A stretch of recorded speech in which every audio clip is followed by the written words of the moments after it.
పంచదార చిలకల తయారీకి తూర్పుగోదావరి జిల్లా తుని ప్రాంతం ప్రసిద్ధి. ఉగాది వచ్చిందంటే చాలు ఈ ప్రాంతంలో ఎక్కడ చూసినా రకరకాల ఆకృతులు, రంగుల్లో పంచదార చిలకల అమ్మకాలు జోరుగా సాగుతుంటాయి. ప్రతి ఒక్కరూ వీటిని రుచి చూడందే వదిలిపెట్టరు.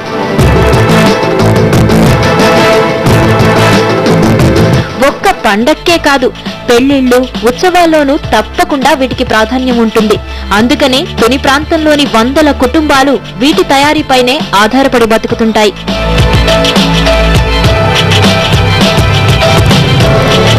అందరి నోళ్లు తీపి చేసే పంచదార చిలకల తయారీదారులు మాత్రం ఎన్నో కష్టాలు ఎదుర్కొంటున్నారు. పెరిగిన ముడిసరుకుల ధరల కారణంగా పెట్టుబడులు రెట్టింపయ్యాయి.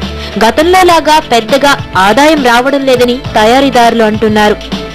గత 6 సంవత్సరాలుగా మా కుటుంబం నుంచి మేము ఇదే వృత్తిలో ఉన్నాం. అప్పట్లో లాభాలు ఉంది కాబట్టి ఇప్పుడు చాలా కష్టమైన పని. ఇది లాభం నుంచి కాదు కానీ పేరు గురించి చేస్తుంది తప్ప ఇది లాభం నుంచి మాత్రం వ్యాపారం మాత్రం మేము చేయలేదు. ప్రభుత్వ పరంగా తమకు ఆర్థిక సాయం అందించాలని తయారీదారులు కోరుతున్నారు.